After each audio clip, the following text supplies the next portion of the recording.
For today's video mga mare is may nadaanan nga kaming grocery store.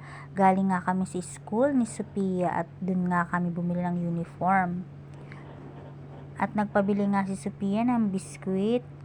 Tama naman at meron nga kami nadaanan na grocery. So many grocery lang ito mga mare.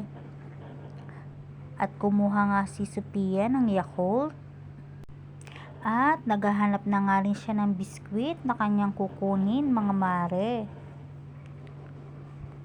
So tudulakad ang person. At kumuha nga siya ng Pudgy Bar mga mare.